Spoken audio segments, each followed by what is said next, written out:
मेरे साथ में पूर्व में रहे आपकी राजेंद्र नगर विधानसभा से विधायक श्री वीरेंद्र गर्ग जी, आपके राजेंद्र नगर वार्ड से पार्षद निगम पार्षद आरती चावला जी, चरणजीत जी, सामने बैठे मेरी मातृशक्ति, मेरे बुजुर्गों, नौजवान साथियों, पहले तो मैं आप सबका धन्यवाद करता हूं कि आप सब ने आपके बीच में आने का अवसर दिया।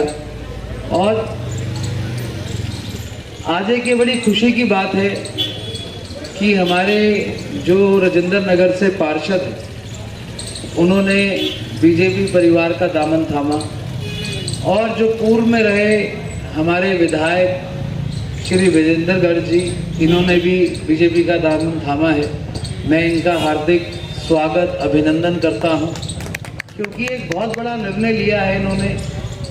और जब रजत भाई से हमारी मुलाकात हुई आज से कुछ दिन पहले, रजत भाई शायद से यहाँ पर है या नहीं, अच्छा, तो रजत भाई से मुलाकात हुई तो रजत भाई बोले, भाई अब इस पार्टी में दिल नहीं लगता। मैंने पूछी वजह बताओ, कहते अब केजरीवाल के नाम से ही चोर दिखने लगते हैं। मैंने कहा ऐसा क्या हुआ? तो बोले भाई पूरी दिल्ली को अगर किसी ने लूट के खाया तो वो अकेले एक और एक अरविंद केजरीवाल और इनके मंत्रियों ने खाया। बिल्कुल सही। और सबसे जो अचंभे की बात थी जो उन्होंने बताई, बोले भाई जो हमारा विधायक दुर्गेश पाठक है यहाँ से, वो काम नहीं करने देता, उन लोगों से हमारे को ऐसा मजबूर कर देता है कि भाई कहीं पे कोई विकास कार्य चल रहा हो, भाई तुम कमेटी की टीम भेजो, कोई रेडी पड़ी वाले बैठे हैं वहाँ कमेटी की टीम भेजो। तो ऐसी सोच का विधायक जिन्होंने अपने ही पार्टी के कार्यकर्ता और पार्षदों को इतना दुखी किया हो, तो वो आपकी विधानसभा को लूटने के अलावा कोई और काम नहीं कर सकता। जो उनका राजा अरविंद केजरीवाल हमारे हरियाणा से है, आपको इसका इतिहास पता है, मैं आपको बताना चाहता हूँ। हमारे हरियाणा के हिसार में एक गांव है, वहाँ से है। अब जब चुनाव आए हमारे, इसने 90 की 90 विधानसभाओं में अपने प्रत्याशी उतारे, अलायंस किया, और उसके बाद एक भी ऐसी विधानसभा नहीं जहाँ पर ये अपनी जमानत भी बचा पाए। कहीं पर 200 वोट, कहीं पे 500 वोट, कहीं पे 1000 वोट, मैक्सिमम इनका ये आंकड़े रहे। क्योंकि इनकी नीयत में एक चीज है, इन्होंने सिर्फ चोरी करना और झूठ बोलना सीखा। जब ये हरियाणा चुनाव लड़ने के लिए आए, हरियाणा वालों को तो इसकी असलियत पता है, ये कितना बड़ा ठग है। हरियाणा वालों ने तो इसको पैर जमने क्या, पैर लगने भी नहीं दिए। और दिल्ली के अंदर जिस तरीके अभी मंत्री साहब बता रहे थे मेरे से पहले कि इसने 10 साल पहले अन्ना हजारे जी के मंच पे जाकर अपनी राजनीति की एक शुरुआत करी। जब ये लोकपाल की बात किया करता था, बनने के बाद एक भी ऐसा दिन नहीं जहां पर इसने लोकपाल की बात करी, कभी भी नहीं हो सकता है। आज दिल्ली हमारे देश की राजधानी है। राजधानी के जो चारों तरफ के एरिए, चाहे वो हरियाणा देखो, चाहे आप यूपी देखो, एक तरफ से यूपी लगता है, 3 साइड से हरियाणा लगते हैं। इन चारों राज्य के अंदर, चारों शहरों के अंदर, चाहे नोएडा गाजियाबाद की बात करें, चाहे फरीदाबाद, गुड़गांव, सोनीपत, आज चारों तरफ डेवलपमेंट हो चुकी है। और आज दिल्ली के अंदर इन्होंने ऐसे हालात बना दिए कि आज दिल्ली के जो निवासी हैं वो इन चारों क्षेत्र के अंदर घर ढूंढते हैं और यहाँ से बाहर की तरफ शिफ्ट होने का काम करते हैं। जो दिल्ली की पॉपुलेशन है आज वो चाह रही है, अभी हमें गुड़गांव में अच्छे घर मिल रहे हैं, अच्छी सुविधाएं मिल रही हैं, नोएडा में अच्छी सुविधाएं मिल रही हैं, सोनीपत में अच्छी सुविधाएं मिल रही हैं, तो क्यों हमारे दिल्ली को ऐसा इसने बनाकर? ये बहुत बड़े सोचने का एक विषय है। अगर इन 5 साल में ये दोबारा आते हैं, ये 5 साल में ऐसे हालात कर देंगे। मैं कल WA के एक एरिया में था, वहाँ पर कुछ लोगों ने बताया कि भाई हमारे यहाँ पर जो मीटर लगाए गए वो स्पीड मीटर लगा दिए। स्पीड मीटर लगाने का मतलब क्या है? केजरीवाल जी की सरकार है, वैसे तो कहेंगे हम बिजली पानी मुफ्त करेंगे, केजरीवाल जी ने उनके स्पीड मीटर लगवाकर एक एक महीने के बिल 20-20 हज़ार रुपये उनके घर में जाने बिल जा रहे हैं। तो मैं आपसे यही निवेदन करने आया हूँ कि जो हमारे साइड के स्टेट हैं दिल्ली के, चाहे वो हरियाणा है चाहे वो यूपी है, आप आज वहाँ से भी कंपैरिजन करें। और दिल्ली जो राजधानी है, पूरे 10 साल में इसने एक भी ऐसा विकास कार्य अगर दिल्ली में किया हो तो मैं आपसे पूछना चाहता हूँ। एक पंजाबी बाग में पीडब्ल्यूडी का फ्लाईओवर जरूर बना और पूरे 10 साल में अभी तक भी पूरा चालू नहीं हुआ।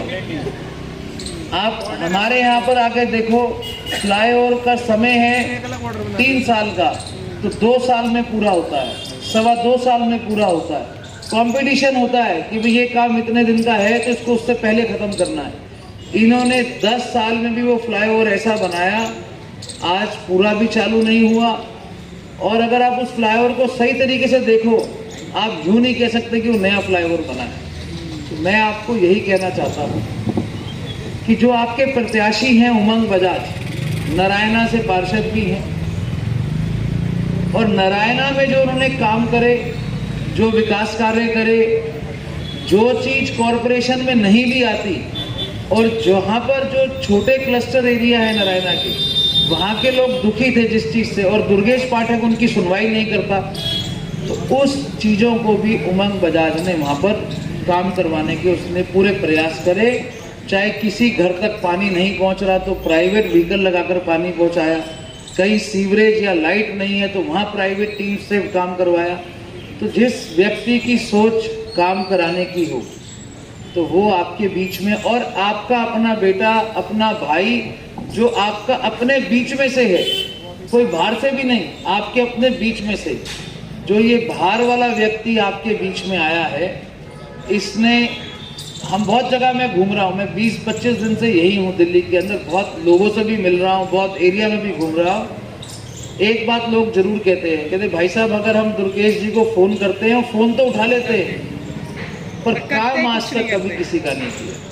काम वो कौन सा करता है कि भाई यहाँ पर एक कंस्ट्रक्शन चल रही है, कितने पैसे मिलेंगे इसके, वो बताओ, वो पैसे देने आओ तो वो काम हो जाएगा। नहीं तो उस बिल्डिंग को सील कर दो।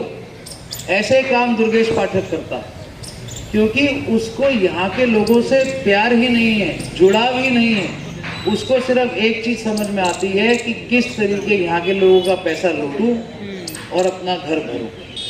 2-2, 3-3 लाख रुपए किराए पे जो व्यक्ति रह रहा है, और वो अपने आप को बताता है हम तो खाली हाथ आए थे, खाली हाथ चले जाएंगे। ऐसा आदमी जो 3 लाख रुपए किराया भर रहा हो और वो कहे कि मैं खाली हाथ आया था, अरे तू भरा हुआ आया था और भरने की कोशिश कर रहा है। तो इनकी सरकार ने पूरा ही लूटने का काम किया। तो मैं आपको यही कहूँगा कि 5 तारीख को आप लोग उमंग बजाज को कमल के सामने वाला बटन दबाकर अपना आशीर्वाद दें, ताकि आपके क्षेत्र के रुके हुए विकास कार्यों में तेजी आए। अब तो आपके विधायक आप उमंग को बनाओ, मेंबर ऑफ पार्लियामेंट बांसुरी दीदी आपकी हैं, उमंग आपका है, आरती जी आपकी हैं। जब तीनों सिस्टम ही आपके हैं तो फिर और किसके पास जाने की जरूरत है।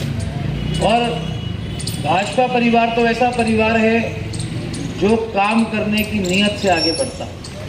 आज अगर आरती जी ने ज्वाइन किया है तो इनको एक दिन में ये समझ आ गया होगा कि भाई पार्टी कितने सिस्टम में, कितनी मर्यादा के साथ, और अपने व्यक्ति जो चुने हुए प्रतिनिधि हैं उनका तवज्जो किस तरीके दिया जाए, वो सोच के चलती है।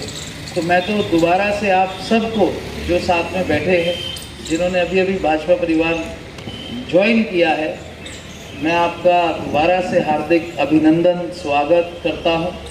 और आप सबसे एक आखिरी निवेदन जरूर करूंगा कि आप सब अपने अपने ब्लॉक में, अपने अपने एरिया में, अपनी अपनी गलियों में, जहाँ भी आप रहते हैं, आप लोग वोट डालने तो जरूर जाए, पर अपने साथ में 10-15 पड़ोसियों को और लेकर जाएं।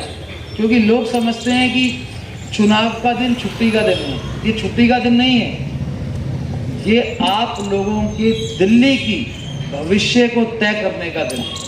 आप लोगों को दिल्ली को किसके हाथों में देना है, ये उस चीज का दिल है।